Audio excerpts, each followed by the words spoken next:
Pendant que Kibo découvre les dunes de sable pour la première fois de sa vie. Là, il y a beaucoup de premières pour lui aujourd'hui. Il a fait son premier caca au Danemark. Il expérimente pour la première fois le sable. Il n'avait jamais vu une plage. Demain, il va prendre pour la première fois le bateau. Nous sommes à Hirtshals, c'est au Danemark. Et en fait, de l'autre côté de la mer, là c'est la mer du Nord. De l'autre côté de la mer, il y a la Norvège. Et là, je marche dans le sable, je vais en avoir plein les grolles. Mais Kibo, lui, il kiffe. Tandis que Kibo se roule dans le sable, là. Kibo, tu vas être tout plein de sable dans le van, ça va être horrible. Il va falloir que je le secoue avant d'entrer dans le van. Après une longue journée de conduite, nous arrivons comme prévu à Hirtshals, ville portuaire au bord de la mer du Nord. Vivant de la pêche et du tourisme, ses 14 000 habitants voient passer des milliers de touristes chaque mois, puisque son terminal de ferry permet de rallier pas moins de 3 villes de Norvège, à savoir Oslo, Kristiansand et Larvik. Pour la première fois de sa vie, Kibo découvre la plage et la mer, et quel paysage! C'est juste incroyable. En plus du phare, vieux près de 150 ans, les dunes accueillent également des vestiges de la Seconde Guerre mondiale, plus précisément des bunkers du mur de l'Atlantique. Après une petite balade, nous rejoignons le pub local pour une dernière bière avant notre traversée vers la Norvège, prévue le lendemain. Dans le pub, des Danois et des Norvégiens, visiblement éméchés, nous font un accueil plus que dérangeant. Une Norvégienne visiblement trop alcoolisée, âgée de plus de 60 ans, m'accueille avec un baiser, avec la langue, que je repousse tant bien que mal, tandis qu'une Danoise, à peu près du même âge, ne parlant pas anglais et au même taux d'alcoolémie, essaie de me dire des choses en mimant des gestes hasardeux et franchement incompréhensibles. Assez mal à l'aise, je décide de partir assez vite. Nous passons la nuit dans les dunes, une idée pas si bonne au final puisque le lendemain, le sable collant a envahi tout l'extérieur du van.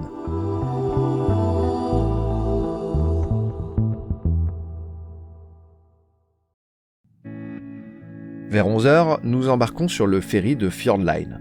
Sachez que le prix de la traversée dépend du gabarit de votre véhicule et du nombre de passagers. Pour la traversée de Hirtshals à Kristiansand, avec mon van, moi-même et mon chien, je paye 262 €. Mais le plus injuste de mon point de vue, c'est le prix du billet pour mon chien, de 7 €, alors qu'à bord, les chiens n'ont pas le droit de se trouver à l'intérieur de la cabine. Ils doivent au choix rester dans la voiture, ce qui est tout sauf confortable et même dangereux du point de vue de la température, ou sur le pont à l'extérieur, en plein soleil.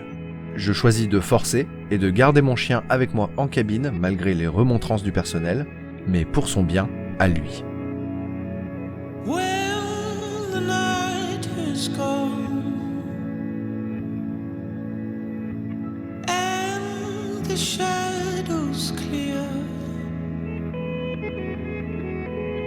When I hear my song, the grave beneath.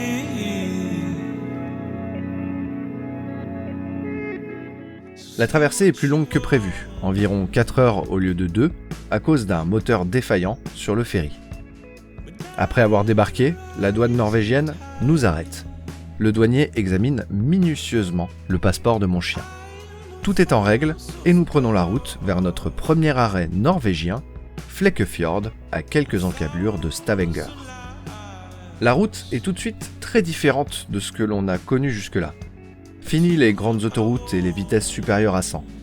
Désormais, durant tout le périple norvégien, nous ne rencontrerons que l'équivalent de nos nationales, sinueuses et lentes. De plus, en Norvège, toutes ces routes sont soumises à un péage automatique basé sur la lecture des plaques. Avec les milliers de kilomètres prévus, la facture sera salée. Mais quelle route! Chaque kilomètre parcouru en Norvège est un vrai bonheur. Les paysages sont si incroyables que j'ai beaucoup de mal à couper la GoPro qui filme la route et j'ai littéralement envie de m'arrêter toutes les 5 minutes pour profiter du panorama.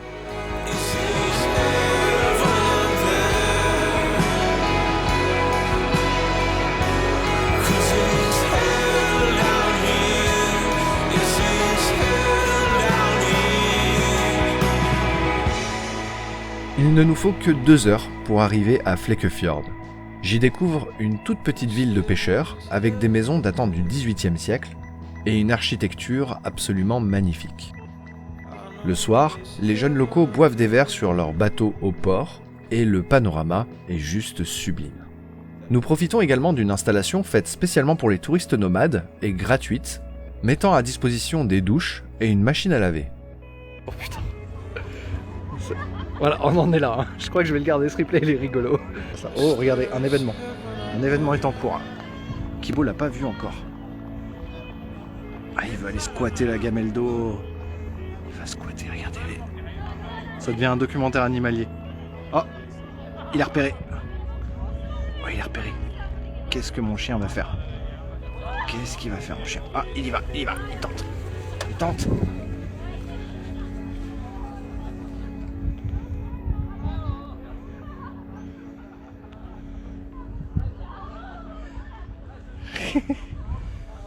Mon chien il est gentil, hein. Mon chien il aime bien les chats. Mais les chats aiment pas mon chien. Oh, Kibo il veut lui faire des câlins là en fait. Bon bah c'est loupé. C'est loupé. Après une nuit reposante et un plein à 2,50€ le litre, nous prenons la direction de Bergen. Le but n'est pas de s'arrêter à Bergen, car la ville est trop grande et nous voulons profiter de la nature dans cette première partie du voyage. Et en parlant de nature, nous sommes servis. Cold bones. Yeah, that's my love. She hides away like a ghost. Ooh, does she know that we bleed the same? Ooh, don't wanna cry, but I break that way. Sur la route, après Stavanger, nous empruntons le tunnel Byfjord, long de 5 km, qui à son ouverture en 92 était le tunnel le plus long et profond d'Europe. Avec une pente très forte, il atteint les 223 mètres sous le niveau de la mer en son centre, avant de remonter en pente forte également. Nous passons ensuite par la commune de Nottolmen, avec un panorama absolument incroyable. Pendant 1 heure, nous prenons de petites routes à la recherche d'un spot offrant une belle vue. Et je ne suis pas déçu.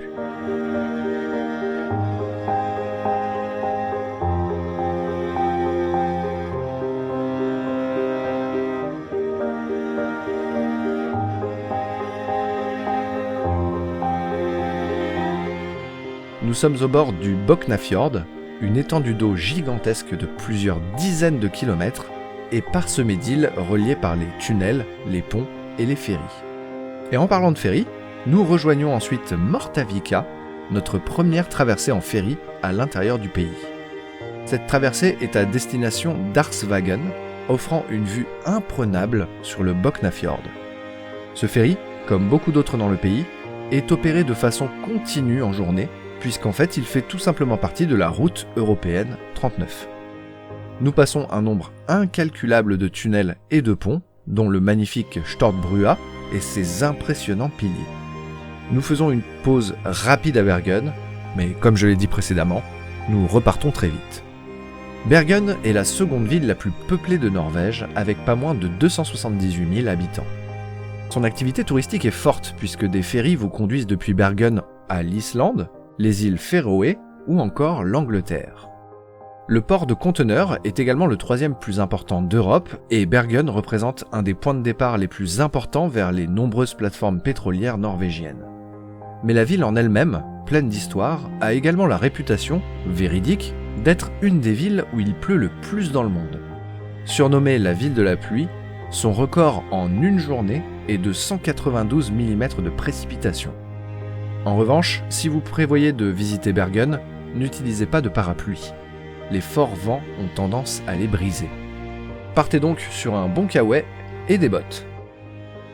En ce qui nous concerne, nous sommes chanceux, car quand nous traversons la ville, il fait particulièrement beau. Après une très courte pause, nous reprenons la route vers le nord, à la recherche d'un petit coin de paradis où passer la nuit, et nous n'avons pas vraiment de difficulté à le trouver.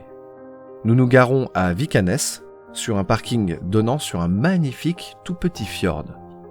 Une belle nuit nous attend, et l'étape du lendemain, vers Ålesund, sera de seulement 300 km.